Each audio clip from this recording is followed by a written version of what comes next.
그때에 미디안과 아말렉과 동방 사람들이 다 함께 모여 요단강을 건너와서 이스라엘 골짜기에 진을 친지라.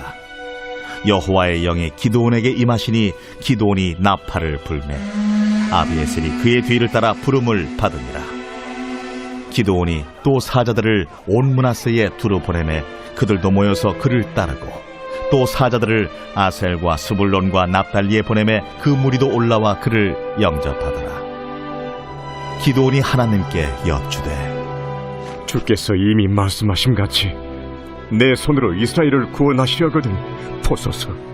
내가 양털 한 뭉치를 타작마당에 두리니 만일 이슬이 양털에만 있고 주변 땅은 마르면 주께서 이미 말씀하심같이 내 손으로 이스라엘을 구원하실 줄을 내가 알겠나이다 하였더니 그대로 된지라. 이튿날 기드온이 일찍이 일어나서 양털을 가져다가 그 양털에서 이슬을 짜니 물이 그릇에 가득하더라. 기드온이 또 하나님께 여쭈되 주여 내게 노하지 마옵소서. 내가 이번만 말하리이다. 구하옵나니 내게 이번만 양털로 시험하게 하소서. 원하건대 양털만 마르고 그 주변 땅에는 다 이슬이 있게 하옵소서 하였더니 그 밤에 하나님이 그대로 행하시니 곧 양털만 마르고 그 주변 땅에는 다 이슬이 있었더라.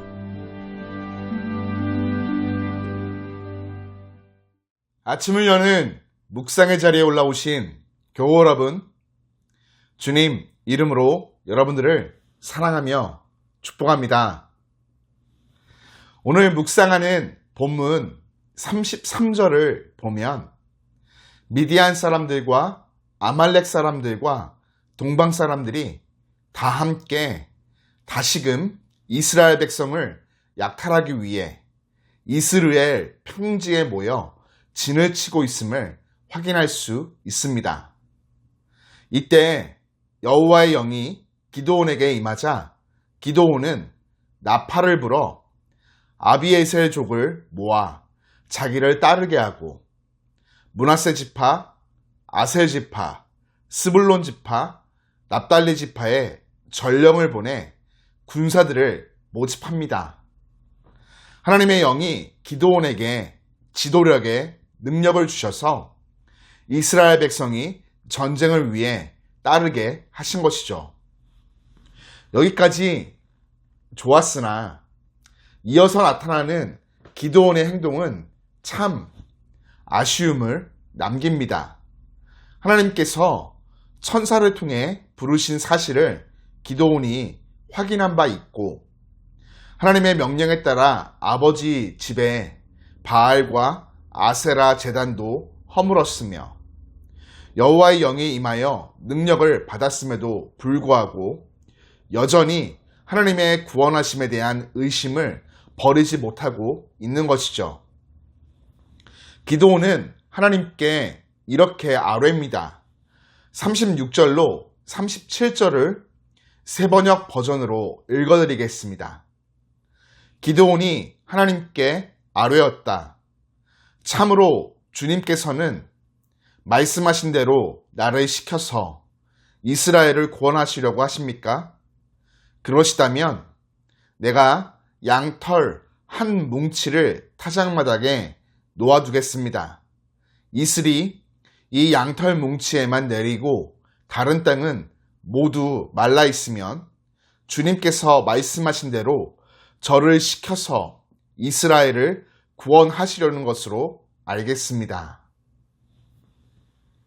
기드온의 요청은 하나님의 뜻을 거듭 확인하는 것처럼 보이지만 실상은 정말 하나님께서 구원하실 것인가에 대한 의심을 버릴 수 없기에 하나님을 시험한 것입니다.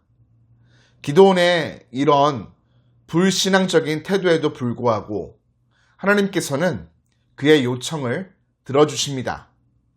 다음날 아침 일찍 일어나 기드온이 양털 뭉치를 쥐어 짜보니 양털 뭉치에 내린 이슬이 쏟아져 그릇에 가득 찼습니다. 그럼에도 기드온은 여전히 안심할 수 없어 또다시 하나님을 시험합니다. 이번에는 이렇게 요청하죠. 39절입니다. 기드온이 또 하나님께 여쭈었다. 주님, 저에게 노하지 마십시오. 제가 한 번 더 말씀드리고자 합니다. 양털 뭉치로 한 번만 더 시험하여 보게 하여 주십시오. 이번에는 양털은 마르고 사방의 모든 땅에는 이슬이 내리게 하여 주십시오. 여기서 기드온은 자신의 속마음을 드러냅니다. 하나님을 시험하여 보게 해달라고 부탁하고 있는 것이죠. 정말로 하나님께서 함께 하사 도우실 것인가 말 것인가 시험하고 있는 것입니다. 이런 불신앙적인 요청에도 하나님은 또 기드온의 요청을 들어주십니다. 이번에는 양털은 말라있고 사방의 모든 땅은 이슬로 젖어 있었죠.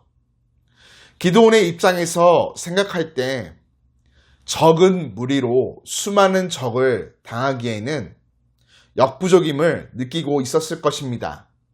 그러니 마음속에 여러 가지 의심이 들어 하나님께 거듭 확인하길 원했겠죠. 기드온의 거듭된 시험은 그의 연약한 믿음 때문이었습니다. 그럼에도 하나님은 기드온을 버리지 않으시고 인내하시며 한 사람의 영적 리더를 세워가시는 신실하신 모습을 보여주십니다. 더불어 이런 과정을 통해 참고 참으시면서 이스라엘을 구원하시고자 하시는 하나님의 사랑을 우리는 확인하게 됩니다. 오늘 기드온의 모습을 통해 우리는 두 가지를 분명히 기억해야 합니다. 첫째, 성령의 충만함은 연약한 자를 능력의 도구로 변화시킨다는 것입니다. 하나님이 쓰시는 사람은 완벽한 사람이 아닌 하나님의 영에 사로잡힌 사람입니다. 연약하고 부족한 기드온에게 하나님의 영이 임할 때 능력의 종이 되었듯 나 또한 성령의 충만함을 받을 때 하나님께 능력의 도구로 쓰임받을 수 있게 되어집니다. 우리의 힘과 능력이 아닌 하나님의 영이신 성령님께 사로잡힐 때 비로소 하나님 나라 역사를 위하여 능력 있는 도구로 쓰임받는 것이죠. 그렇기에 우리 안에 성령 충만함을 사모하는 마음이 자리하고 있어야 하겠습니다. 둘째, 하나님은 의심하고 주저하는 자도 포기하지 않으십니다. 현실적인 관점에서 불안하고 염려되어 재차 하나님을 시험하는 기드온을 하나님은 버리지 않고 끝까지 품으시며 영적인 리더로 세워가십니다. 동일하게 연약함과 부족함밖에 자랑할 것 없는 우리 또한 하나님은 버리지 않고 끝까지 사랑하사 품어주시며 세워주십니다. 연약한 믿음에서 시작되는 우리의 반복된 질문과 여러 간청들조차 하나님은 사랑으로 들으시며 인내하여 주시죠. 그렇기에 하나님의 품은 연약한 자에게 소망의 자리가 되어집니다. 하나님은 세상과 다릅니다. 세상은 연약함과 부족함을 지닌 이들에게 소망을 끊어버리고 내쳐버리지만 하나님은 끝까지 포기하지 않고 사랑으로 품고 용납하며 기다려주심으로 친히 소망이 되어주십니다. 의심이 되고 주저할지라도 괜찮습니다. 그 물음에 멈추지 말고 한 걸음 더 순종의 자리로 나아가십시오. 하나님 반드시 우리를 통해 선한 역사를 이루어 가실 것입니다.